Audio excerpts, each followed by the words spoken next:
आज मैं आपको जो कहावतों पर आधारित कहानी सुना रही हूँ, उस कहावत का नाम है जो कुआं खोदता है वही गिरता है। एक बादशाह के महल में चार दीवारी के अंदर एक वजीर और एक कारिंदा रहता था। वजीर और कारिंदे के पुत्र की गहरी दोस्ती थी। हम उम्र होने के कारण दोनों एक साथ पढ़ते खेलते। वजीर के कहने पर कारिंदे का लड़का उसके सब काम कर देता। वह वजीर को चाचा कहकर पुकारता था। बादशाह कारिंदे के पुत्र को बहुत प्रेम करता था। बादशाह की कोई संतान नहीं थी, इसीलिए वे कारिंदे के पुत्र को अपने पुत्र के समान ही समझते थे। बादशाह ने उसे महल और दरबार में आने जाने की पूरी छूट दे रखी थी।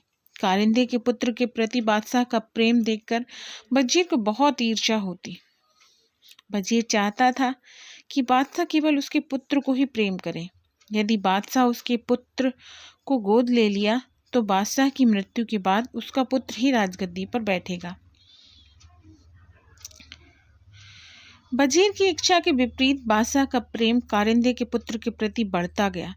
बादशाह वजीर के पुत्र को जरा भी पसंद नहीं करते थे, इसीलिए वजीर कारिंदे और उसके पुत्र से मन ही मन ईर्ष्या करने लगा।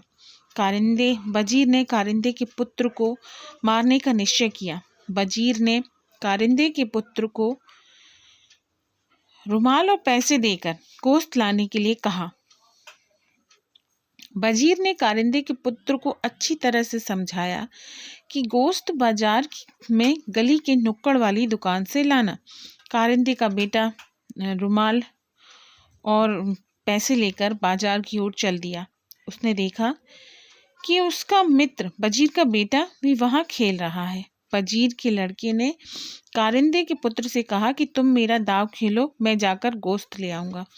कारिंदे के पुत्र ने अपने पैसे और रुमाल देकर दुकान का पता बता दिया। इस प्रकार वजीर का पुत्र गोश्त लेने चला गया और कारिंदे का पुत्र दाव खेलने लगा। वजीर के पुत्र ने दुकानदार को पैसे और रुमाल देकर कहा कि इसमें गोश्त बांध दो। कसाई ने रुमाल में बने हुए निशान को पहचान लिया। इस रुमाल को वजीर ने कसाई को दिखाते हुए कहा था कि जो लड़का इस रुमाल को लेकर गोश्त लेने आए, तुम उसे मौत के घाट उतार देना। कारिंदे के पुत्र को मारने के लिए वजीर ने कसाई को पैसे भी दिए थे। कसाई ने अंदर भट्टी जलाकर सारी तैयारी पहले ही कर ली थी। कसाई ने रुमाल और पैसे लेकर उस लड़के को वहां बैठने के लिए कहा और स्वयं अंदर गोश्त लेने चला गया। तभी वहां वह लड़का भी चला गया।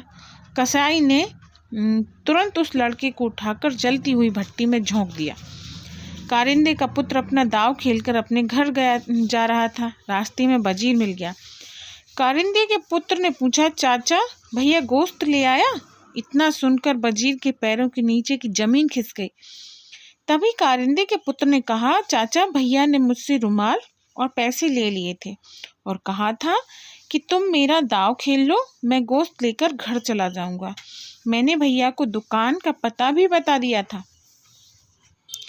वजीर की आंखों के आगे अंधेरा छा गया। उसके मुंह से एक शब्द भी नहीं निकला। अपने पुत्र को याद करता हुआ वजीर अपने घर चला गया। वजीर कह रहा था कि जो दूसरों के लिए कुआं खोदता है उसमें वह स्वयं गिरता है। शिक्षा। इस कहानी से हमें यही शिक्षा मिलती है कि हमें कभी किसी का बुरा नहीं करना चाहिए।